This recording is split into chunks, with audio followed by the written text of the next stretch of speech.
welcome to On the Couch with Jill. Oh, I am loving this couch, guys. It's so comfy. And on this couch, we're going to have amazing conversations. We are going to inspire. We're going to grow. We're going to laugh. We're going to cry. We're just going to have fantastic moments on this couch. So who am I? For those that don't really know who I am, I'm Jill van As, author of the Epicurean Journal, entrepreneur, chef. Where, as women, we wear very, very, very different hats all the time. So that's who I am. So I launched my book in 2022. On the 31st of Jan 2022, I launched the Epicurean Journal. So I took stories of my life and I took food, which was always the crutch in my life, and I wrote a book. So every little recipe has a story. Every memory that I have, be it good or bad, is all incorporated in this book. And then I was inspired to do this channel, or this YouTube channel, because I need to share the story. I was on Quirkies last year, and we spoke about the very difficult topic of rape, and the amount of messages I got where women were saying, thank you for sharing your story. Thank you for making me feel that I'm not alone in this. And ultimately, that is what I want to do on this couch, is to inspire people. Maybe through my story, maybe through the guests that I'll be having on the couch with me, through many, many different ways. I would like to make you understand that or not even make you understand, make you realize, is better said, that we are not defined by who or what has happened to us. We are so much more than that, So all of this came together in a beautiful, I think, in a perfect time, I always thought my book would be about leaving a legacy behind, but it actually just encouraged me to inspire people. I've been doing a couple of talks this last few weeks for Women's Month, where I speak, what is it about inspire? What does inspire mean to you? And it actually comes from a Latin word that means inflame. So to me, it means it must excite something in you. It must, it's breathing life into something. That's what inspire means to me. And through my own journey, through, like I said, many others who's going to sit on this couch with me, through their journeys, we wish to inspire. And this channel came together so perfectly at the perfect time when a partner came on board to say, let me set up your studio. And they are Inspire Rentals. You see how this all fits? Perfect timing. So now let's just have Kerryn and have a chat with Kerryn about what Inspire Rentals are and what does this collaboration between the two of us mean to them. Well, Jill, thank you for giving us the opportunity. But I must tell you the backstory. Obviously, investing in you, we invest in you as a person, because hearing your story, hearing where you've come from, and then hearing your vision, it blows my mind knowing that there's someone out there that's so determined, so ambitious, that just wants to reach for the stars. So, and I feel like, with you growing, we will grow as a company. But about Inspire? Inspire, yes, because I was telling I was actually saying to Gary yesterday, yes. I always say that I want to inspire somebody. I want to inspire people. Yes. And it's almost like the universe aligned that I have got a collaboration with Inspire Rentals. Yes. It's like I had to wait for this moment to have it all come together.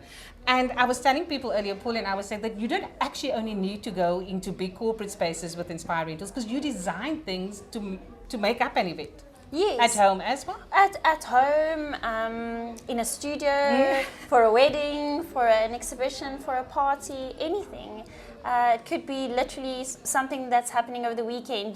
Kids are coming over, you need a couple of extra bean bags. Or you throwing a 80th birthday and you've got 1,000 guests coming, chairs, tables. Yeah, I know they can do quite a lot of people. Yeah, so we can do high numbers and low numbers. Yeah. And I must say, Graham designed a red lip couch. Yes, it's called the Sexy Lips.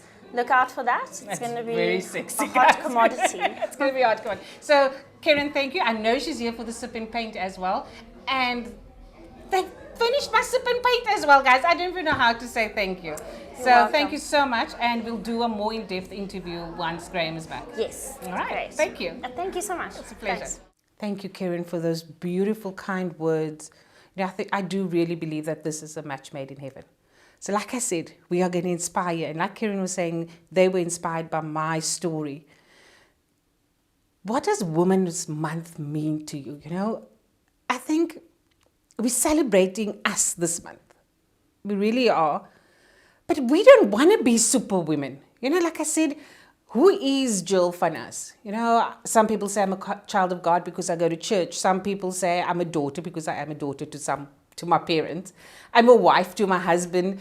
I'm a granny, people. I'm all these things. But, because women have to juggle all these different hats and we have to adapt. So I always say women are like water. We are so adaptable. We fit in any container. We can adapt to any situation. And really making us superwomen. But we don't want that title. We don't want to be the entrepreneur, or we don't want to be the breadwinner and the mother and the wife and all of these things. Why is these responsibilities not shared? We're walking through life as partners, whether you're married or you're in a relationship. We walk through this journey of life as partners. So why can't the responsibilities be shared? It's how we raise our kids today. And I'm going to have a guest where we're actually going to speak about how do we raise our kids today? How do we teach our kids to be kind? Do we teach our boys that it's okay for you to wash the dishes? Do we teach our boys how to speak about girls and how to set their boundaries? Because all of us need boundaries in life, We need boundaries with our husbands. We need boundaries with our kids. Because ultimately we are still a person. That just wears many, many hats, So this journey of life, and as women, I feel that we are so ever-changing. We're changing constantly. We're changing and evolving. But through changing and evolving, we become a better version of ourselves, correct? So I find the comfort in the constant of change because I can't change, ultimately. So if I am not becoming the better version of myself through change, then I'm stagnating, So I was in my women's talk that I've been doing for the last few weeks or for this month. I was saying how that we change, how I have changed. I'm not that 18-year-old girl that was raped, right? Yes, it still stays with me. Ultimately, it stayed, there's still times where I wake up in the middle of the night and like, oh my gosh, I still have these dreams. But I'm not that girl anymore, I'm not that, and I'm not that rape survivor, and I somehow don't like that word survivor because, yes, I survived it. Yes, I've done all of that, but I've overcome that. I'm more than that. I'm so much more than a rape survivor or the chef that has been raped that survived it and now has a podcast. No. I've been on television. I've been on radio. I've done all these amazing things. I wrote a book. I am so much more than the rape. But because life is ever evolving and life is ever changing and we become adaptable to that, in some point we kind of lose the essence of who we are as a woman. Who's that person, your guy or your partner fell in love with? Who's that person? Are you still, obviously you're not the same person, but that essence that made Jill van Us, am I still there? Am I still that happy, outgoing person that loves hugs and, or has life just taken its toll on me and I'm just sitting there and, I actually don't know who I am? Because every time we get to navigate who we are, so I always use this as an example. So in our teens, right, we figured out who we are. We needed to figure out what we're studying. We needed to figure out all these things. And eventually we figured out, okay, now we're in varsity. We're accepted. We've got all these things going. I know what I'm going to be one day. And boom, just like that, graduation happens. And we're like, okay, now I need to find a job. So now this new chapter in life starts, and then you're ever changing and ever evolving because you need to fit into this new job. You need to fit into all these things. And then you just become comfortable, I know who I am. I'm so settled in this job. I'm great at my job. I'm looking at a new job because I know where I want to go. Boom, just like that. You meet this guy or this woman and you fall in love. And now you need to navigate, who is Jill as a girlfriend or as a partner and in a workspace and with friends? So you need to, okay, here's a whole new whirlwind. And then you just settle into that. You just become comfortable as being a girlfriend or a boyfriend. And then bang, he or she pops the question. And now you all on that exciting buzz of planning the wedding, and then boom, you get married, and now you're a wife. And this is where the other pressures come in. The societal pressures, As a wife, you cannot go out with your male friends because you're having an affair. Wow. As a wife, you need to wash the dishes. As a wife, you need to cook. As a wife, you need to contribute to the household. As a wife, you need to keep your husband happy. As a wife, you need to do the laundry. As a wife, you need to do all these things because that is the standard society holds us to. Because you're a wife now. So now you navigate that situation, you try and figure out, oh my gosh, how does this all work? And then you just got it all settled, you got your flow, you got your groove, and you have a baby. Or, in my case, I cannot have a baby. So we go through the whole fertility treatment, miscarriages after miscarriages, so it's heartache, it's devastation, and you're still trying to find who you are. And all of this, you just feel even more worthless because society dictates to you that you need to bear children as a woman. And I can't, so that makes me less of a woman. That makes me worthless. And now I need to find myself again. And that whole scenario of going through fertility, being injected, having these losses could put a strain on your marriage or your relationship. It could bring you closer. In my case, it brought us closer. And even though constantly my husband kept on telling me that, I love you, Jill. I married you. Yes, it would be great to have the fruit of our love, but I ultimately married you. I want to do life with you. And I just couldn't comprehend that because society dictates that as a woman, I need to bear children. I need to give my husband a family, And then I kind of found myself in all of that and made peace with the fact that I can't have kids. And I always say, I'm married 18 years, but I'm actually married 13 because of the first 5 years of my marriage, I was so obsessed with having a child that I forgot to be the wife.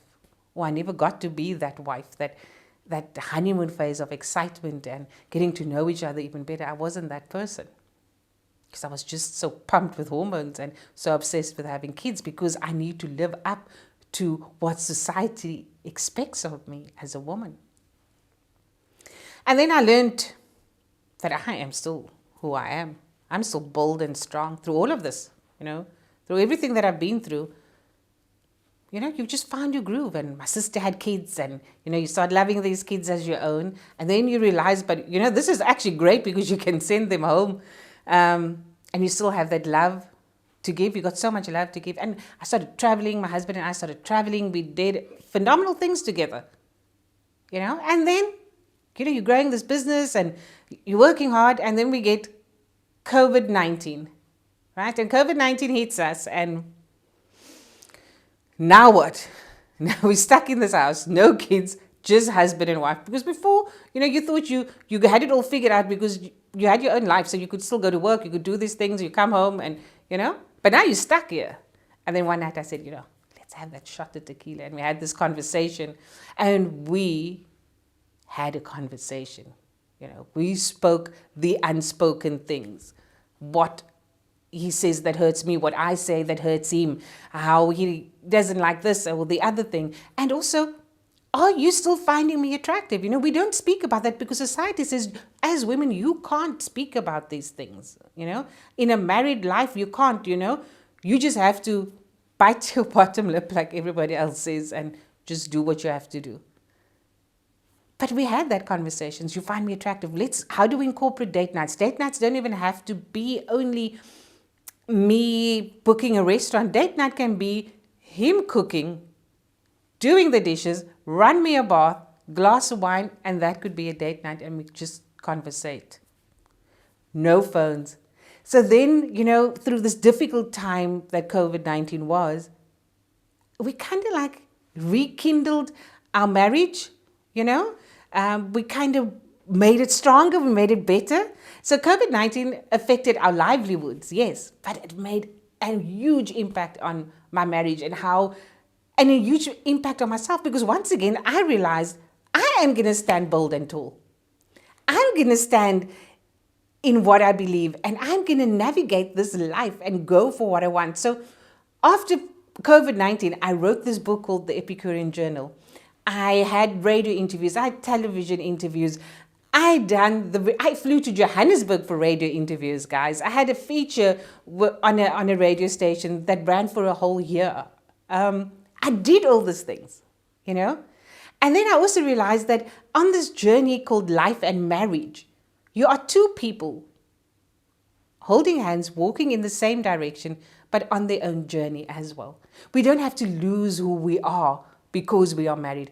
And then Gary and I decided, let's throw out what society dictates to us, and we create our own normal. We create what works for us. And now I can tell you, we are living our best lives. You know, doing what we are supposed to do, you know, still doing, sharing the responsibility of household things, cooking, cleaning, all those kind of things. But I've got a podcast, you know, I've got a YouTube channel. Gary Windicker studied photography, and together, even though we're doing this separately, he can still do all of this with me. And he can still experience all of this with me.